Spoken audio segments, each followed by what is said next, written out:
আসসালামু আলাইকুম এভরিওয়ান। আমরা অনেকে ইংরেজি বলতে গেলে অনেক বাংলা সেন্টেন্সকে ইংরেজি করতে পারি না। অনেক বাংলা ওয়ার্ড থাকে, সেন্টেন্স থাকে, স্ট্রাকচার থাকে। সো রোবায়েত আমাকে এই ধরনের বাংলাগুলো জিজ্ঞাসা করবে, আমি আপনাদের ইংরেজি বলতে সাহায্য করব। সবার এটা খুবই ইম্পর্টেন্ট একটা লেসন। সবাই এই বাংলাগুলোর ইংরেজি বলতে প্রবলেম ফেস করেন যখন আপনি ইংরেজিতে কথা বলেন। তো আসেন আমরা ওয়ান বাই ওয়ান কিছু ওয়ার্ড অ্যান্ড স্ট্রাকচার সলভ করি। হ্যাঁ বলো স্যার। এরকম ইংরেজি আমরা অনেক শুনি, যেমন সে কিছুটা পাগল। হ্যাঁ, তো কিছুটা এটা ইংরেজি কি হবে? এটা হবে somewhat। তাহলে he is somewhat crazy, he is somewhat busy, সে কিছুটা ব্যস্ত। স্যার, তারপর আরো একটা বাক্য আছে, যেমন সে এখন কোথাও আছে। এই কোথাও ইংরেজি আমরা কোথায় ইংরেজি হোয়ার জানি, কিন্তু সে এখন কোথাও আছে। হি ইজ somewhere মানে কোথাও, somewhere, হি ইজ somewhere। তাহলে ছেলেটি এখন কোথাও আছে, the boy is somewhere now। Clear? somewhere মানে কোথাও। স্যার, এমনকি আমি তাকে আসতে বলেছিলাম।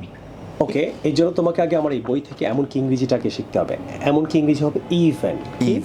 ইভেন তাহলে হবে কি বলো? Even I told him. এমনকি আমি তাকে খেতে বলেছিলাম। Even I told him to eat. এমনকি সে এসেছিল। Even he came. Clear? Yes sir. তাতে কি আমি যাব, ইংরেজিটা কি হবে স্যার? তোমাকে আগে ইংরেজিটা শিখতে হবে। সো হোয়াট মানে তাতে কি। তাহলে কি হবে? So what I will go. তাতে কি আমি যাব। তাতে কি আমি আসবো। কি হবে? সো হোয়াট আইল কাম। ক্লিয়ার? আমি এই সাফিন্সে আসে যাতে আমি ইংরেজি শিখতে পারি।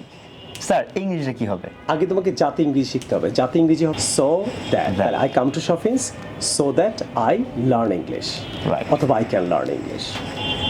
স্যার, তাতে কি আসে যায় যদি আমরা যাব। স্যার, এই তাতে কি আসে যায় ইংরেজিটা কি হবে? তোমাকে তাতে কি আসে যায় ইংরেজিটা আগে শিখতে হবে আমার এই বই থেকে। But who cares. But who cares এর মানে তাতে কি আসে যায়। Okay, so but who cares we will go. আমরা যাব। তাহলে কি শিখলাম? তাতে কি আসে যায়। তাতে কি আসে? But who cares. Very nice. Sir, কিছু মনে করবেন না, এই ইংরেজিটা কি হবে? এটা হবে নেভার মাইন্ড। হ্যাঁ, নেভার মাইন্ড অথবা এক্সকিউজ মি, তো অনেকভাবে বলতে পারো। সো নেভার মাইন্ড, কিছু মনে করবেন না। আমি আপনাকে এমনি আপনার নাম জিজ্ঞেস করেছিলাম। নেভার মাইন্ড মানে কিছু মনে করবেন না। স্যার, সারা জীবনের জন্য ইংরেজিটা কি হবে? এটা হবে ফর এভার। ফর এভার, যেমন আমি তোমাকে সারা জীবন ভালোবাসবো। তাহলে কি হবে? I love you forever. I will love you forever. Sir, ঘড়িটা খারাপ, ক্যামেরা খারাপ, পাঞ্জাবি খারাপ, মাইক্রোফোন খারাপ, এই রাইট। কোনো কিছু যদি খারাপ হয় ইলেকট্রনিক্স, তাহলে ডেথ বলবা। ডেথ, যেমন the watch is dead. Dead বলবা। ডেড। খারাপ হলে কি বলবা? ডেড। যেমন দ্য ওয়াচ ইজ ডেড। নিজের থেকে দুইটা বলো। The microphone is dead, the Punjabi is dead, the fridge is dead. Electronics কিছু হলে বলবা। The electronics, the fridge is dead, the camera is dead. Right? Sir, একটা জিনিস আমি বলতে চাই, কিন্তু একটা জিনিসের ইংরেজিটা কি? একটা জিনিস হবে one thing. THING, thing. One thing. K না, জি হবে। জি। One thing. তাহলে আমি তোমাকে একটা জিনিস বলতে চাই। I want to tell you one thing. তাহলে আমি তোমাকে একটা জিনিস খাওয়াতে চাই। কি হবে? I want to feed one thing. বলে না, ফিড না, এটা হবে এন্টারটেইন ইউ। Offer you. কাউকে কিছু খাওয়ানো ইংরেজি কি? Offer you. Entertain, offer. আর জিনিস ইংলিশ কি? Thing. Clear? I want to offer you one thing. Sir, আমি আপনাকে খাওয়াবো, ইংরেজিটা কি হবে? এটা হবে আই উইল এন্টারটেইন ইউ অথবা অফার ইউ। ফিড ইউ না। ফিড মানে মা বাচ্চাকে দুধ খাওয়ায়, সেটাকে ফিড বলে। আমরা অনেক সময় এটা ভুল বলে বলি I will feed you. Feed you না, এটা হবে আই উইল এন্টারটেইন ইউ অথবা I will offer you something. Clear? Sir, চুলটা এলোমেলো। স্যার, আমার এলোমেলো স্যার ইংরেজিটা কি হবে? আচ্ছা, এটা হবে 6 and 7।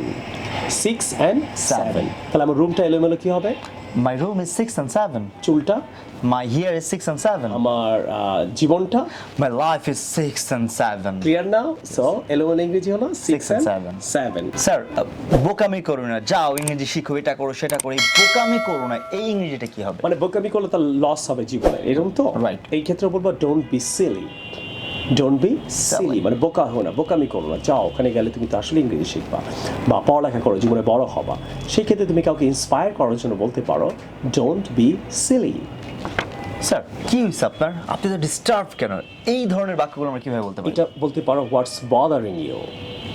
What's bothering you? What happened to you? What happened to you? অথবা what's wrong with you? What's wrong with you? হয় না, কেউ কাউকে ডিস্টার্ব ফিল করছে, স্যাড, কিছু বলতে চাচ্ছে না, তুমি তাকে গিয়ে বলতে পারো what's bothering you. What's bothering you? অথবা What's wrong with you? অথবা what happened to you? What happened to you? So আপনারা যদি এরকম আরও অনেক ইংরেজি শিখতে চান, আমাদের এপিসোডটা কেমন লাগছে বাংলা টু ইংলিশ, সেটা আমাদের জানাবেন। যে আমরা প্রয়োজনীয় কথাগুলো ইংরেজিতে বলতে গেলে আটকে যাই। ওয়ার্ডে কেউ সেন্টেন্সে, সেটাই আমি ক্লিয়ার করছি। অবশ্যই আপনারা যদি আরও এরকম চমৎকার চমৎকার অনেক ইংলিশ শিখতে চান, আমার এই 2টা বই অর্ডার করেন, order this book right now. আপনি এরকম অনেক অনেক ইংরেজি শিখতে পারবেন। ইউটিউবে গিয়েও আপনি প্রায় 26 লাখ ছেলেমেয়ে ক্লাস করছে, আপনিও ক্লাস করে ইংলিশ শিখতে পারবেন শাফিনস ইউটিউব চ্যানেল থেকে।